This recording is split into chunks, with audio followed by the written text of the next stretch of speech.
situation. Well, another company with exposure to the South African consumer is Taste Holdings. It saw a 7% rise in full-year headline earnings per share to 13.3 cents. The group saw revenue increase by 66% to 506 million rand. And Carlo Gonzaga, who is the CEO of Taste Holdings, joins us now for more detail on the numbers. He joins us live from the JSE. Carlo, thanks so much for joining us this morning. Let's go through the numbers here, because this substantial increase in revenue, we've had headline earnings per share up 7%, and a lot of that, that jump in revenue being attributed specifically to the acquisition of Fish and Company that you've made over the period, Fish and Chip Company that you've made over the period.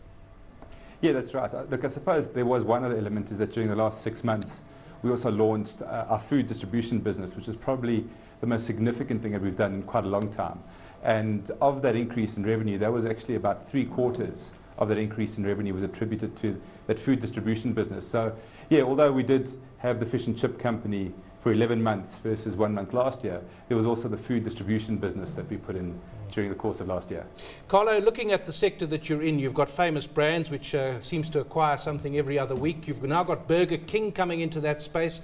It's highly competitive, and I would think our fast food, casual dining, however you want to describe it, must be one of the most competitive and high-value sectors in the world. What do you do that distinguishes Taste from the others? Look, so firstly, I think you're absolutely right. We are really good retailers in South Africa. We've got nothing to be scared of in terms of foreign players. I think probably what's a little different in our portfolio is nearly half of our 520-odd food stores are centred or focused on the LSM 4 to 6 consumer through our fish and chip business. So I think that gives us some diversity. But fundamentally, and maybe this is where we're a little different to where some of the other competitors are going, all of our brands are about strong value plays. So whether it's Scooter's Pizza, Maxi, St. Elmo's, or the Fish and Chip Co., they're all really underpinned by strong value propositions, which I think if you think of where the world has moved to, that's certainly where I'd want to be. When you say value, are you saying value for money? In other words, in a tight market, you're delivering good prices for consumers, but good value. Don't they all say that? Yeah, that's right. I mean, you won't get a fast food business saying, we don't deliver value and our prices are actually on the high side. Yeah, look, I think you're right. But you can't really argue with paying 30 Rand for 600 grams of food from the Fish and Chip Company as not being value for money. Yeah, but value for money for what kind of brand though, Carlo? And David and I were having an off-air discussion about the brands that sit within that food category, when it comes to Taste Holdings and what you hold. And there's a lot of consumer perception that you have to deal with as well, because to a large extent, these brands not considered premium brands. How do you market this a bit more aggressively to get a migration towards some of these brands and enhance that brand proposition along with the value proposition that you're putting on the table? Yeah, so look, firstly, I don't agree entirely about the premium part. I think if you're in the Western Cape specifically and you're asking people about pizza, you'll see that St. Elmo's comes up right up at the top in terms of a premium offering. And that really, exactly as you said, is consumer perception. But I think just like a lot of the other bigger competitors, all our brands have got large marketing funds. And that's probably what differentiates a lot of the brands in the South African market, is there aren't that many brands that do actually have scale to be able to leverage pricing, to be able to maintain the consumer proposition as well as their marketing funds.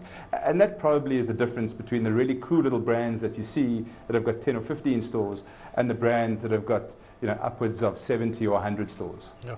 Carlo, the one thing that always puzzles me a little, and it's maybe a legacy thing, but you've got the jewellery business along with Taste Holdings.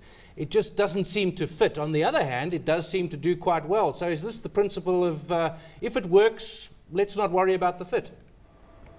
No, look, we've always said that we're a diversified franchisor. It's not a legacy thing because we bought the business in 2008 as a very distinct part of our future growth strategy and Taste.